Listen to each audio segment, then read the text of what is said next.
I work for the Ohio Education Association, which is the overhead organization for the teachers union here in Waterloo. My job is to work with members, educators across the state, to help them advocate for things that they want to see happen. So in your district, that's passing this levy, because it sounds like you guys have a pretty, it sounds like it's a very, very important part of your world right now. So today we're going to be talking a little bit about how we get this information, what do you do when you are canvassing, what you can say. We're going to practice for a few minutes, and then I'm going to answer any questions you have. So we get all of this information from something called the voter file that is maintained by the Ohio Secretary of State's website. So basically, if you register to vote anywhere in Ohio, your basic information, your name and your address, and how many times you voted are in that voter file. So if anybody is like, where did you get my name? It's all public record. And then what we do is, as a part of the National Education Association, we maintain additional information about the voter files. So if we canvass and we put information back in, we basically save it. And we also run different reports. So all of these are called walk packets. And as I was making them and as I was driving in, you guys are probably going to be more doing drive packets instead of walking from place to place. But they start with a map. When I was creating these packets, I tried to prioritize areas where it would be easy to get in and out of a car. So a lot of times walk packets, you'll go one way down a street and then another way down a street. But here it's harder to turn around in the middle of a road, right? So I prioritize where if you're driving, you should be, for the most part. It's not perfect because the streets, aren't a perfect grid. For the most part, you should be going down a straight road, turning, going down the same side. One recommendation I have with these are to take a look at where the dots are on the first page of your packet before you get started. Because even though I tried for the most part to have them be really close together and easy to get to, that doesn't mean that our software system necessarily spit them out in that order.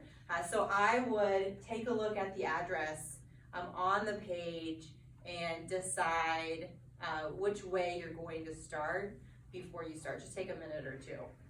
When you get to the next page, it has information about the voters that you are going to be talking to. It has their name, it has their address, and it has them by household. So if you have 3 or 4 voters in one household, it'll have them all together.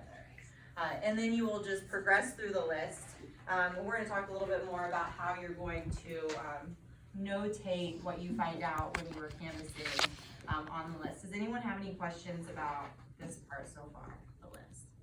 Okay, so each of you should have a paper, and if not, I will give it to you. That is a script. So this is a basic overview of what you can say. What you can say when you're going to talk to somebody. So you want to make sure that you are sharing first who you are, and that you're a volunteer for issue 9.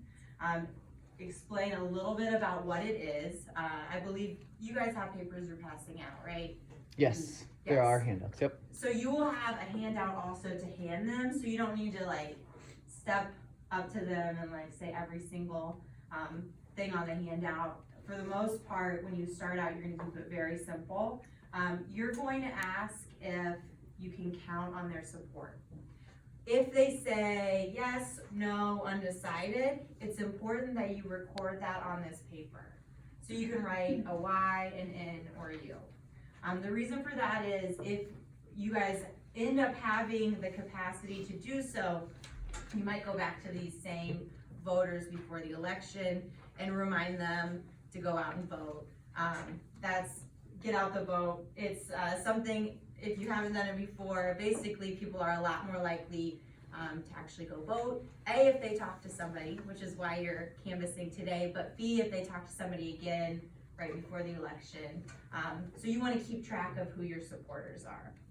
If somebody's not home, I usually put an NH or an X, and that shows that if you are able to go back, you can go back and you can prioritize those addresses that didn't have somebody. Another possibility is that it's the wrong information. Just make a little note of that, that somebody has moved. These lists are pulled, they were pulled yesterday morning from the website. However, if somebody was registered to vote at that address and then they moved and the new person that moved in did not register to vote, it would still have the old person, or if they didn't change the registration, it would still have the person who used to live there, their information. Do you guys have yard signs?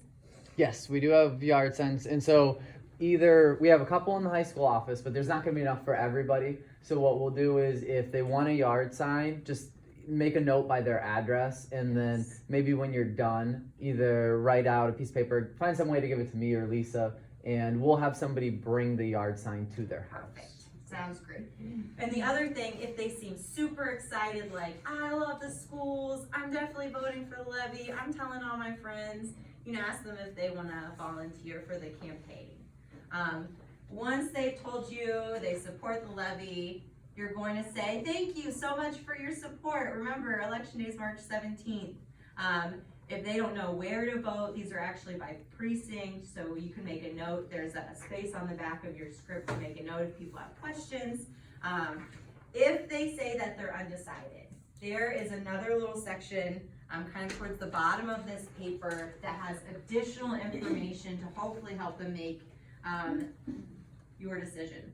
Because this levy for you guys isn't about, doing, brand new things, or this is about maintaining what you have. This is about ensuring that students have what they need. So that is so clear on your handouts. And if they're undecided, this is just another paragraph to help make it very clear to people how important this is for your district. And if they're against, do not try and convince them. There is a very small portion of people that are actually able to be convinced once they decide they're against the levy. And the more you push, the more likely they will be to go and convince other people to be against the levy. So just say thank you so much for your time. I appreciate talking to you today, and then move on. There's more people to talk to. Do not need to be levy experts.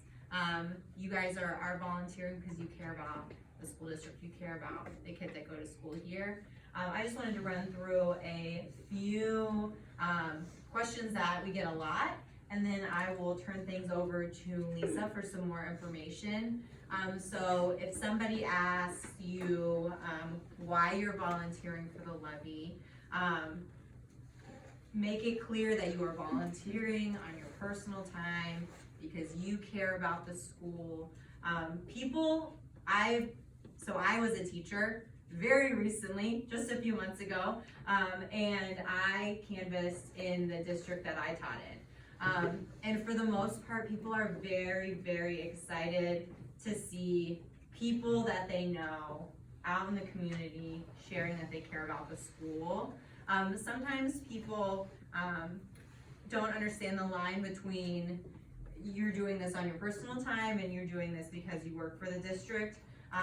So just explain that you're out canvassing. If that comes up, you're out canvassing because you care deeply about the kids. You know the people in the district, you know the impact this has. If it doesn't pass, then it's very important for you, which is why you're out on a Saturday in your personal time.